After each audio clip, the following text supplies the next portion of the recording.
Well, the ambassador of the Republic of the Congo was in Lynchburg today to memorialize Ota Benga. He was a Congolese African man who was brought to America to be exhibited at the St. Louis World's Fair and the Bronx Zoo. He was later brought to Lynchburg, where he lived in the 1910s, and being unable to return home, Benga would later take his own life. It's a tragic piece of history. WFXR's Imari Williams was at a ceremony, though, honoring Benga's memory today. She shares what his memory means to the area and the country overseas. The call of the Malimo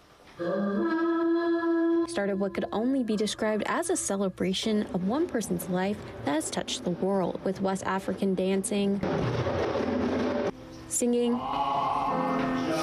and the soliloquy. They took me to Lynchburg, Depicting that person, Ota Benga, and what he and his mother felt as he was shipped to America, caged and later freed, but never returning home. He's important because of being the person that he was and what he went through and the horrible dehumanization and everything that happened to him. But he's also important because he can teach us to be better versions of ourselves. So nothing could ever happen like that again. No longer just a face in American history, his story now being shared in the Congo as well. Ota Benga was one of us.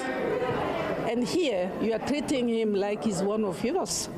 So there's a lot of connection between the Afro-American and the African. We are one people.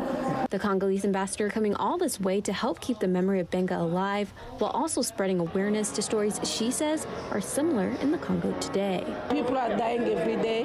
Women are being violated. Children are being killed.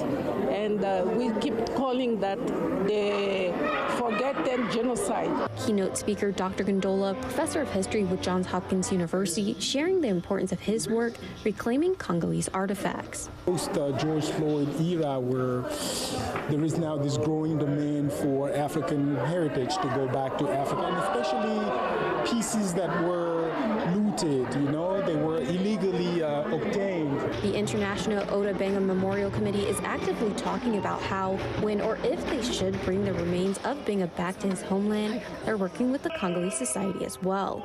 In Lynchburg, Imari Williams, WFXR News.